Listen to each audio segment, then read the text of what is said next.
Well, welcome to Restless Chipotle Kitchen. Today, we are making a recipe that you are absolutely going to love. It's a classic Southern side dish, and it uses one of the most abundant vegetables that's around right now. And I'm talking about yellow squash casserole. This is so good. It is creamy, it's cheesy, it's so easy to make, and it's got this buttery cracker topping that is absolutely addictive. So let's head over to the kitchen and get started. The oven is preheating to 350 degrees, and we're going to take our baking dish and spray that really well with no stick spray, and then we're going to set that aside. So I'm going to turn on my power to this, and I want that temperature to be a little bit high. Always have trouble doing this backwards. I'm going to put it on about 370, and I'm going to let that pan start to get hot.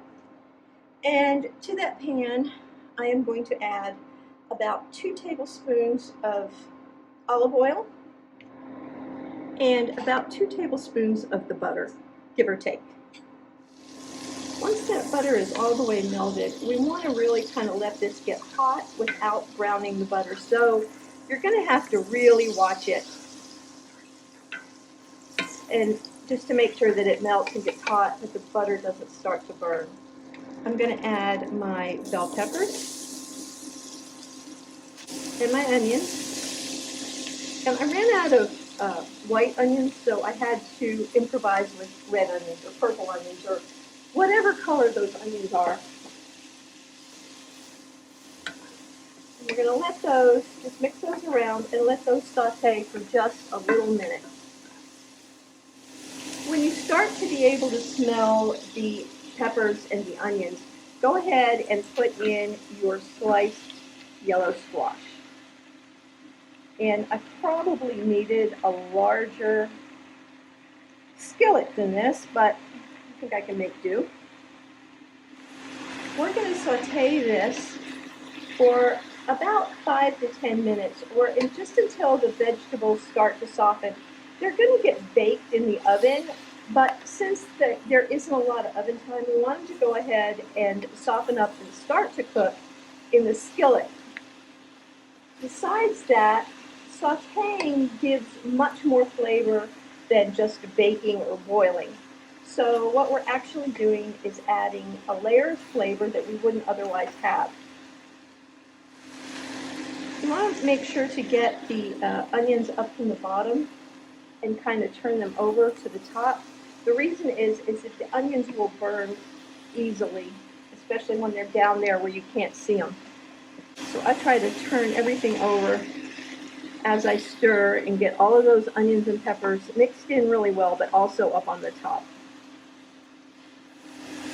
You can tell these are starting to cook down, and some of the ones on the bottom are starting to caramelize a little bit. That's just fine, don't worry about that. We just want them to get cooked down so that when we get them in the oven, it's a matter of heating it all the way through, basically, melting the cheese and cooking the sauce and heating it through. So it's only about, I guess, about 20 minutes in the oven, because you've already cooked it for roughly 10 minutes on top of the stove. That's really cooking down nicely now. We're just about there.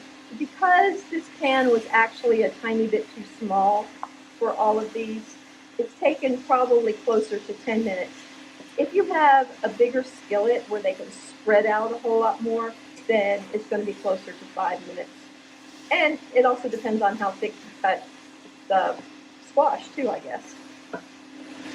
After the squash gets a chance to caramelize a little bit, starts to soften up, you're going to put the cover on it and then turn the heat down and let it steam for about close to 10 minutes.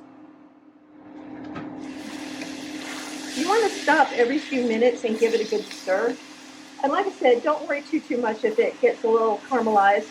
I went and did something and left it alone a little too long just then, but fine.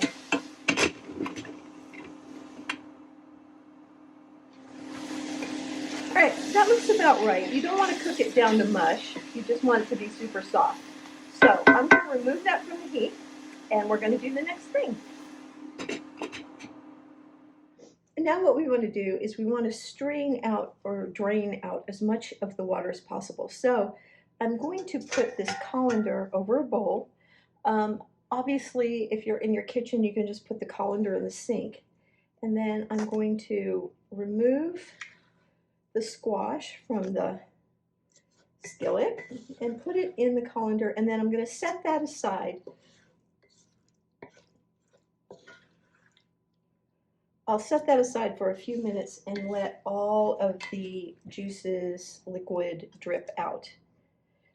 If you skip this part, or you don't do it thoroughly enough, you're going to end up with a very watery casserole, and nobody wants that.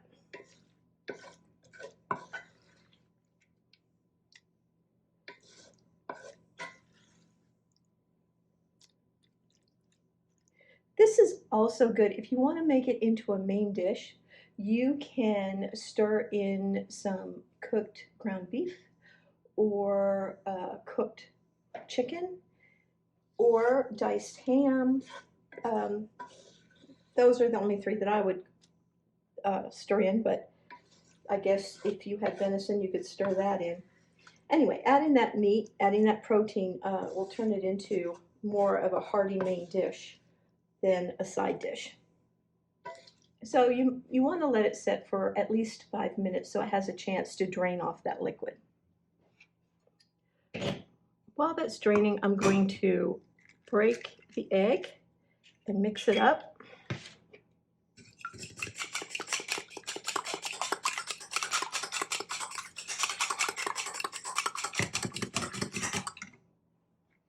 Once that's drained, I'm going to put the squash into a big bowl so that I have room to mix things in.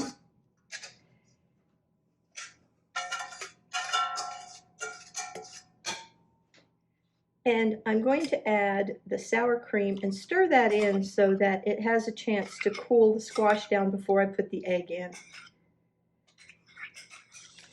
Right, I'm going to get that stirred in. And then I'm going to add 1.5 cups of cheddar cheese. Remember, we have 2 cups. We're going to save out 1/2 cup for the top. And we're going to add the egg and stir that in.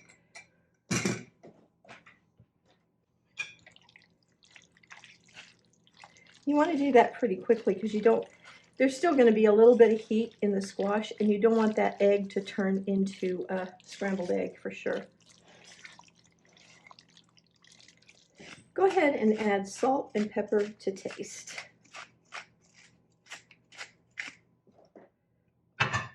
We're going to spoon that right into our prepared pan.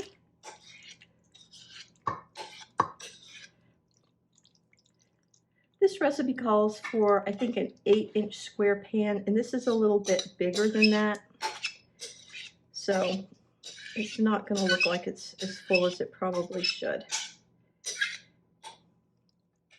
You can run the crackers through a blender or a food processor to get fine crumbs, but usually I just take them and crumble them in my hands like that. I like a little coarser crumb on top of casseroles. I like there to be big pieces and small pieces, and so I just squash it up with my hands. Now if there's a big giant piece, I'll grab that and break it up. But this is 1 whole sleeve of butter crackers like Ritz, and you're going to cover it with 1 whole sleeve, the crumbs from 1 whole sleeve. Now we're just going to sprinkle the reserved cheese on top.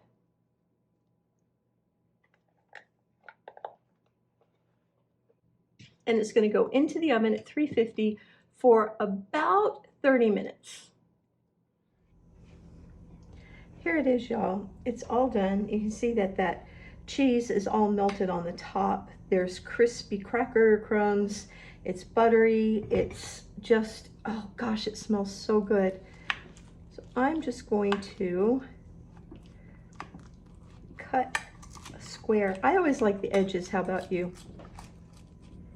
It's my favorite part. It's got that crispy edge, and the corners have two crispy edges, which is even better. Okay.